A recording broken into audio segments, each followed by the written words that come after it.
You know, Manasseh, I've known Manasseh for a long time now. I know the work that Manasseh has been doing in this country in terms of investigative journalism. And being in GRA, he had actually worked with me on a number of issues that he had concerns about in his investigative work. So it's refreshing that at least he did this work. But I've been smiling on studio, and I've been very alarmed and concerned about the whole SML issue and how we have treated it. You see, as a country, if we are not very careful, we would just be making a lot of assumptions. We would impugn on the integrity of people and even businesses. And if we are not very careful, we are going to destroy a lot of good initiatives that people would have brought on board to support this country.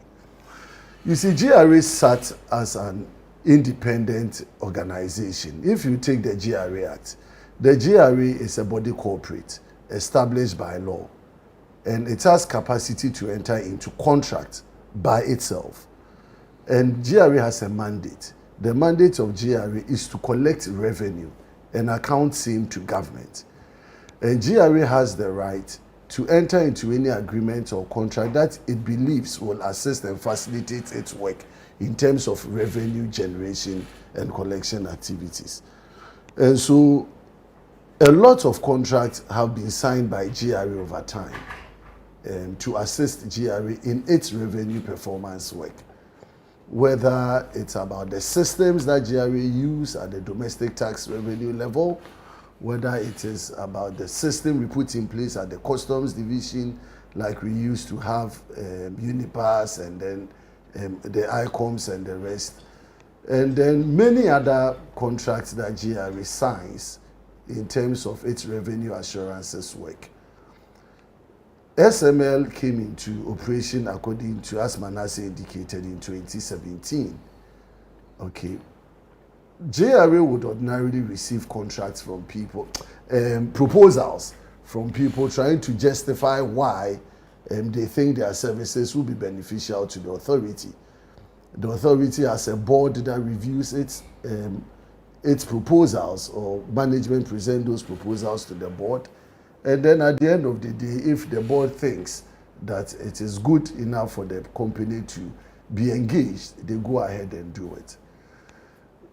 The fact that a company's name is submitted to Public Procurement Authority and it is declined or rejected once, twice, or thrice doesn't necessarily mean that the import of the work that the company intended to do for the purposes of GRA is ill-intended.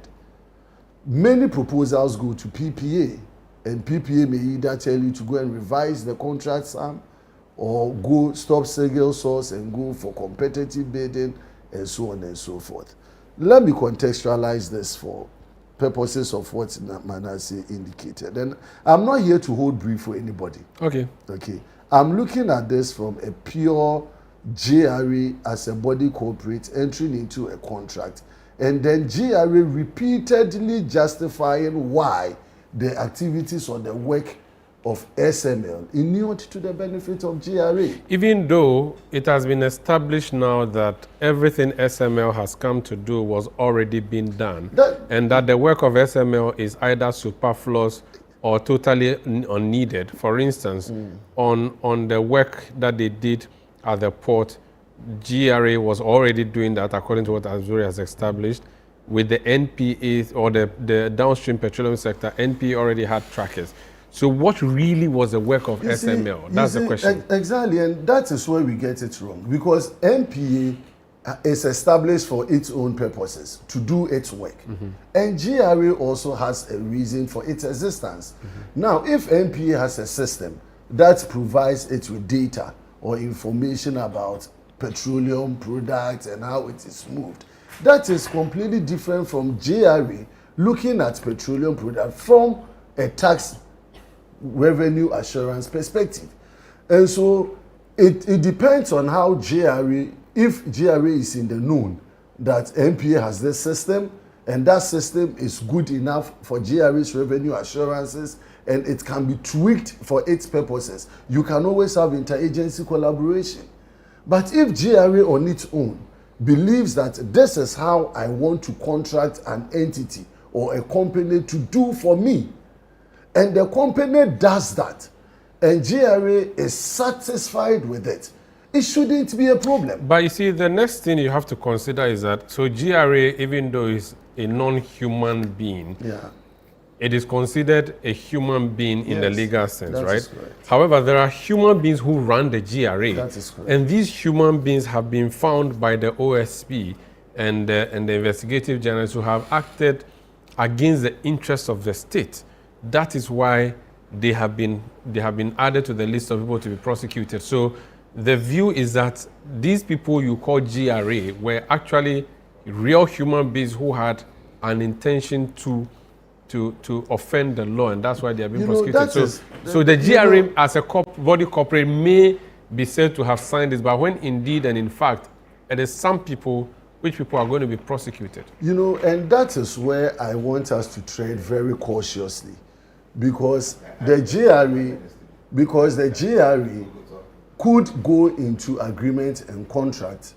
The GRA, welcome my brother Senor, the GRA may take a decision to enter into the contract. As I said, individuals may have taken decisions, and the issues the OSP may be raising could be procedural breaches, it could be administrative breaches. But at the end of the day, the question I always want to find out is that, did the work that SML do for GRA over the period of time satisfactory to the agency or the company that contracted it? And I'm saying that GRA consistently have defended the work that they came to do. Okay. So if somebody sits somewhere and you are dissatisfied, you are entitled to it. Okay. And then if people, I wouldn't leave GRA from where I was. And you work at GRA. Are you honestly saying that? So you have not introduced you to the show. Your microphone. No, your show is your mic is off. If you have talk, sorry, Honorable Bama, talk to me. Ignore him. Oh, no. Ignore him. Pretend he's not in the studio. Right. So for me, what gets me worried is the fact that if people have issues with the processes and procedures to which the company was contracted, and you could see from OSP's narration, and Manasseh indicated, SML 3 times went to public procurement, it was rejected. Finally, they got them on contract before it went to PPA for ratification. By the time it went back to PPA for ratification, the question is, what did GRA present to PPA in terms of the work that SML was doing? Very well. That PPA got satisfied with it and got it ratified. So fast forward to the prosecution or intention to prosecute. It is within the remit of the OSP to do that. And I have said time and again that OSP has been out there every time making one press conference or the other. Why don't you go with your charges in court? No, it's time and tide. Oh, please. For almost 1 year now. The wheels of justice, they grind slowly.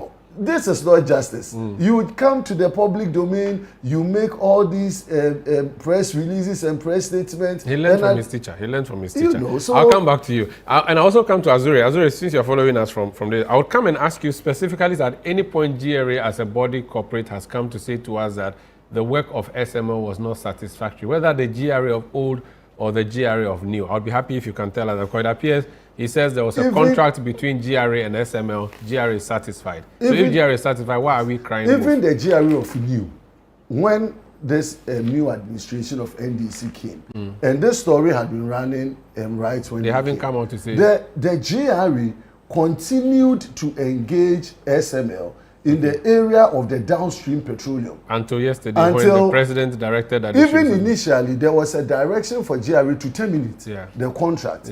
But then based on information and the work that their analysis showed, they felt that, of course, even if they have to terminate, they need to engage it for a while, Okay. put in place systems that can feed them similar or better. So for you, if it was broken, why did we keep it running?